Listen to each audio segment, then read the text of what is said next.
दोस्तों, क्या आप जानते हैं इंसान का सबसे बड़ा दुख उसके हालातों से नहीं बल्कि उसके अपने ही विचारों से पैदा होता है। सोचिए, अगर हम अतीत को छोड़ दें, भविष्य की चिंता करना बंद कर दें और सिर्फ इस पल को पूरी ईमानदारी से जी लें, तो हमारी जिंदगी कितनी आसान हो जाएगी। ऐसी ही एक घटना है जब एक नौजवान दुखों से टूटकर भगवान बुद्ध के पास पहुंचा। रात का सन्नाटा था, जंगल की झींगुरों की आवाजें और मंदिर में जलती हुई दीपक की हल्की रोशनी। उसी बीच एक लड़का भारी कदमों से बुद्ध के पास आया। उसकी आंखें नम थीं, चेहरे पर निराशा साफ झलक रही थी। वो बोला, बुद्ध, मेरी जिंदगी में इतने दुख क्यों हैं? मैं हमेशा दुखी क्यों रहता हूँ? बुद्ध ने शांत मुस्कान के साथ उसकी ओर देखा और धीरे से कहा, दुख? कहाँ है तुम्हारा दुख?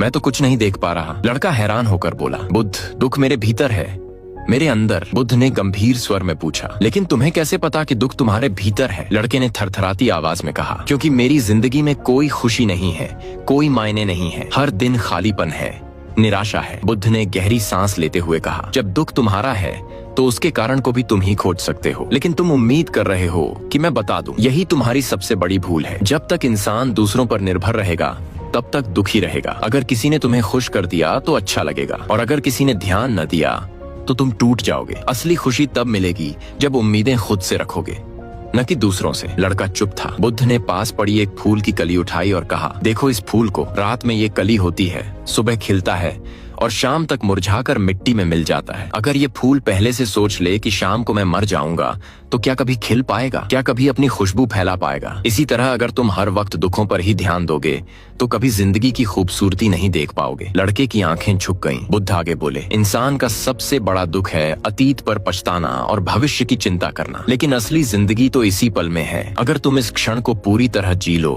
तो ना दुख तुम्हें छू पाएगा, ना ही चिंता। लड़के ने कांपती आवाज में पूछा, लेकिन बुद्ध, मैं हर समय इतने दुखों से घिरा रहता हूँ, इस पल को कैसे जी सकता हूँ? बुद्ध ने मुस्कुराते हुए कहा, अगर तुम्हारी मृत्यु अभी इसी क्षण आ जाए तो क्या ये सारे दुख तुम्हें बड़े लगेंगे? नहीं, वो तो रेत के कण जैसे छोटे लगेंगे। यही समझ लो, मौत कभी भी आ सकती है, इसलिए हर पल अमूल्य है। इसे दुख में क्यों गंवाना? गहरी खामोशी छा गई। मंदिर के दीपक की लौ टिमटिमा रही थी। लड़के के चेहरे पर अब उदासी की जगह एक हल्की मुस्कान थी। उसने महसूस किया कि जिंदगी को बदलने की चाबी उसके ही हाथ में है। बुद्ध ने अंत में कहा, ज्ञान सिर्फ रास्ता दिखाता है, चलना तुम्हें खुद होगा। अपने जीवन की छोटी छोटी खुशियों को देखना शुरू करो। याद रखो, हर किसी के पास वो होता है जो किसी और का सपना होता है। जब तुम ये देख लोगे तब तुम्हें पता चलेगा कि असली सुख भीतर ही है। दुख और सुख हमारे हालात से नहीं बल्कि हमारी सोच से बनते हैं। अगर हम अतीत और भविष्य छोड़कर सिर्फ आज को जिए तो न दुख भारी लगेगा न चिंता। दोस्तों, अगर ये कहानी अच्छी लगी हो तो स्टोरी मास्टर पेज को जरूर फॉलो कीजिए और कमेंट में लिखिए, हर हर महादेव।